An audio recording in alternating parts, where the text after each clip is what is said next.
नमस्कार मोर समस्त प्रिय दर्शक मानक मोर यही चैनल को स्वागत मु पुणी एक नुआ उपचार सहित आपण पाखे उपस्थित करुँची आज्ञा हाँ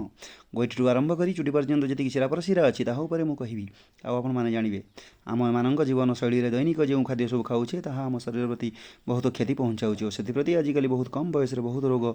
शरीर को ग्रास करुँची से प्रधान गोटे रोग अच्छी आजिकल खाद्य को नहीं देखागला ताहा हूँ शरीर में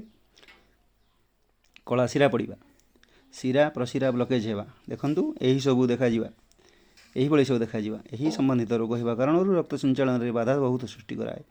ताद्वारा शरीर में हार्ट अटैक होगा गोड़ पाद शिथिल हो झिमझिम करवा पाद को गोदड़ा लगे चिमुटिले काटु न प्रभृति रोग सृष्टि हुए और पारालिसिस भी होता है आउ से जो मैंने गोटे जगार अनेक समय धरी बसी रुहति वा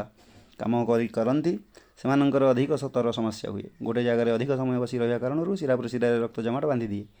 आपड़ जिते बड़े हठात उठी पड़े मुंड बुलेदेव अंटा दरज हो जहाँ लगी आप ठीक से ठिया पारे किंतु आज मुझे आपन को से विषय में कहि जहाँकि आपको ये समस्या रक्षा कर आज्ञा हाँ अनार बा डालिंब अनार बा डालिंब एंटीऑक्सीडेंट भरपूर मात्रा अच्छी जहाँकि सेवन करने द्वारा धमनी रे बा नाड़ी रे जो ब्लकेज सृष्टि हुए ताहाकू सफा रखे बा संचालन करिबारे बहुत साहाय्य करे एसत आहरी बहुत प्रकार हेल्दी फायदा आम शरीर जोगाए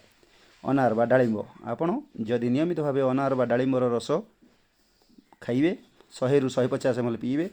ताद्वारा अधिक शिरा प्रशिरा धमनी रक्त परिष्कार रूपे प्रवाहित हो ओट्स आज्ञा हाँ ओट्स रे बहुत फाइबर थाए जहाँद्वारा शरीर सुस्थ रखा सहित आपन को रोगमुक्त कराइब यहाकू आपण जलखिया खाइबा अभ्यास करंतु ओट्स को ब्रेकफास्ट रे खाइले ताहा आपणकर ब्लॉक होइतिबा शरीर धमनी को खोलीदेव और पाचन तंत्र को परिष्कार कराइब जहाँ लगी आपण एक्टिव रहिबे और सुस्थ रहिबे या छड़ा रसुण हाँ आज्ञा रसुण कंचा खाइबा चेष्टा करंतु कंचा रसुण खाइले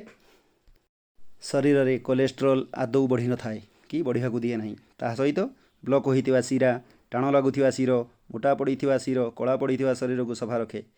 परिष्कार कर रक्त संचालन करें यह आज रक्त संचालन और शिरा धमनी परिष्कार करने विषय में